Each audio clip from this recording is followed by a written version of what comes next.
Ready? A home exchange brings challenges And things to think about and here are things you need to do. before you head on out. Stay tuned.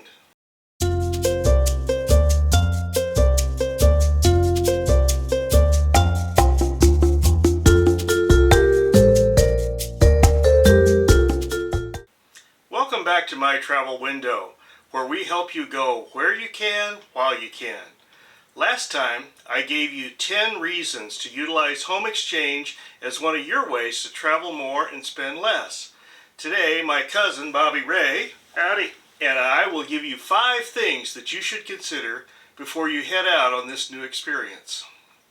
The things we're going to talk about should apply to almost any Hope Swap program, although our experience is with HomeExchange.com, which is the largest program of its kind in the world. But I'll put some others up on the screen for further research. Some are geared to educators and specialize in summer swaps or sabbaticals, and others are focused on things like age 50 plus, etc. It's not unreasonable to consider joining more than one. So, here's my 5 steps. Want to start us off, Bobby Ray? Step 1. Do a home inventory. That's right. The first step in prepping for a home exchange is to go through your house and look for items of value that you particularly want to protect. So you've probably never looked at it this way before. Look at everything with a fresh eye. Electronics and jewelry come to mind first, but our priority has always been to look for financial information like tax forms. Having been the victim of identity theft at one Really? point... Were you a home exchanger steal your identity? No, it was not because of home exchange. And would you please stay on the subject? Sorry. As I was saying, before we did our first home exchange, I went through the entire house and found anything that had account numbers or financial information and collected it together. I also collected all of our electronics, computers, iPads, things like that. Think also about things that might be more delicate than what you want people to handle. The first time we did this, it took me several hours, because I had never looked at our house from the perspective of having someone inside it unsupervised. It's a whole new way of looking at things. Once you've done your inventory, it's time for step 2. Step 2. Figure out how to secure them. Once we know what it is we most want to protect, we decided the best option for us was to buy a safe. We knew it was a good idea anyway.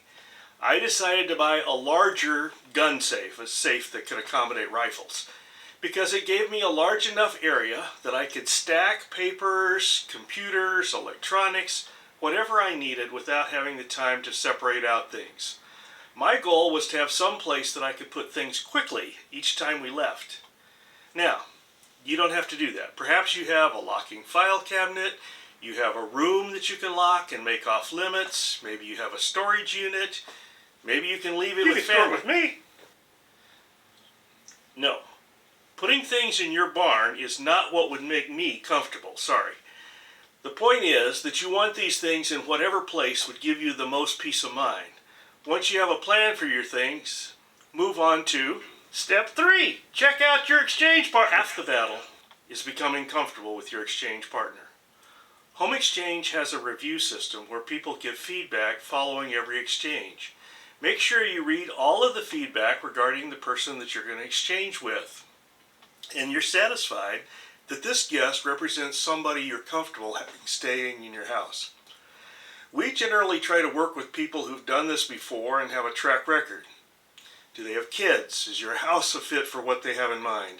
Remember, you set the rules on smoking, pets, kids, shoes in the house, even how you want the laundry handled at the end.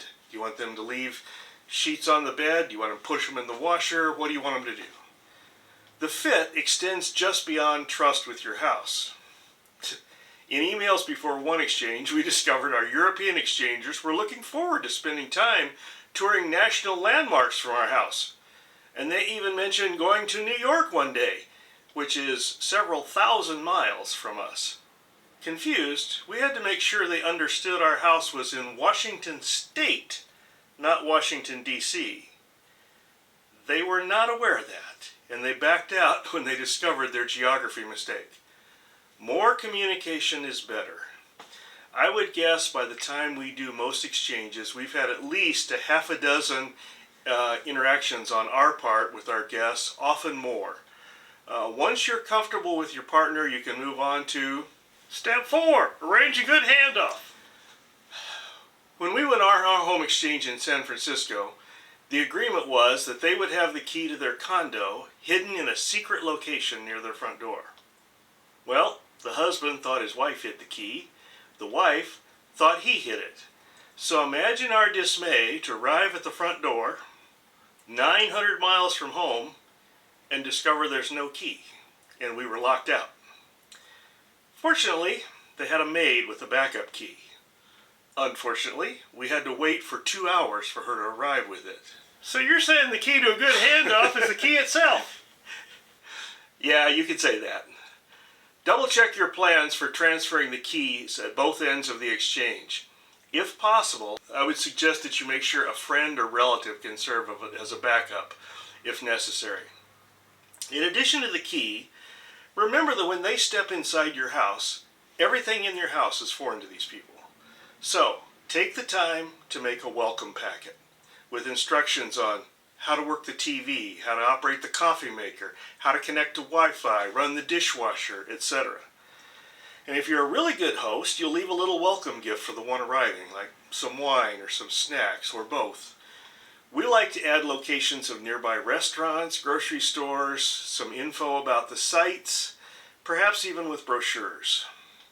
And make sure you tell them what to do with the key at the end. Bottom line, think like a host and act accordingly. That brings us to our last item. Step 5, agree on how to communicate during the stay. There are lots of ways to stay in touch during a home exchange. Phone, email, text. Make sure you make arrangements to check in often. It really helps. The communication doesn't end when the door is locked at the end of the exchange. Make sure you give timely feedback on the website. This benefits you, it benefits the guests, and it benefits others who may query you both in the future. And in case something does go wrong, Home Exchange has a mechanism to be compensated for loss or damage. We'll talk about this procedure in the future, but understand it's important to both of you to handle this timely. If you do these 5 steps well, Home Exchange can provide one more valuable tool in your travel toolkit.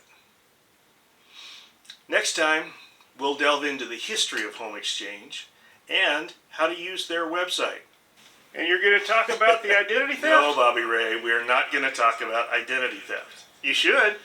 Well, you should let me run the show. Say goodbye, Bobby Ray. Goodbye, Bobby Ray.